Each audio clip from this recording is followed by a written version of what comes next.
નર્મદા જિલ્લામાં નારી વંદન સપ્તાહની પૂર્ણાહુતિ અન્વયે જનજાગૃતિ રેલી યોજાઈ હતી, જેમાં આરોગ્ય કેમ્પનું આયોજન કરવામાં આવ્યું હતું।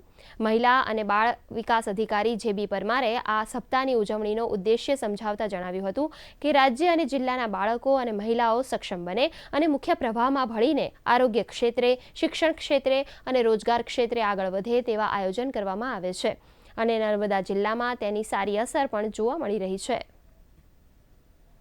રાજ્યના અને જિલ્લાના જે મહિલા અને બાળકો છે એ ખાસ કરીને સક્ષમ બને અને મુખ્ય પ્રવાહમાં ભળે, ખાસ કરીને આરોગ્ય ક્ષેત્રે, રોજગાર ક્ષેત્રે, શિક્ષણ ક્ષેત્રે આવા તમામ પ્રકારની જે બહેનો શ્રેષ્ઠ કામ કર્યા છે અથવા શ્રેષ્ઠ ક્ષેત્રમાં છે એઓનું સન્માન કરીને બીજા પબ્લિકને એવો મેસેજ કરવામાં આવે કે પણ એ પણ આવી રીતે સક્ષમ બને અને આગળ વધે। નારી આરોગ્ય અને બાળ આરોગ્ય એ બંને મળીને આજે રેલીનું આયોજન કરેલ છે। ત્યારબાદ અહીંયા અર્બન હેલ્થ સેન્ટર પર તેમજ CHC, PHC બધી કક્ષાએ આજે કેમ્પનું આયોજન કરીને તેમને તપાસ અને સારવાર આપવામાં આવશે।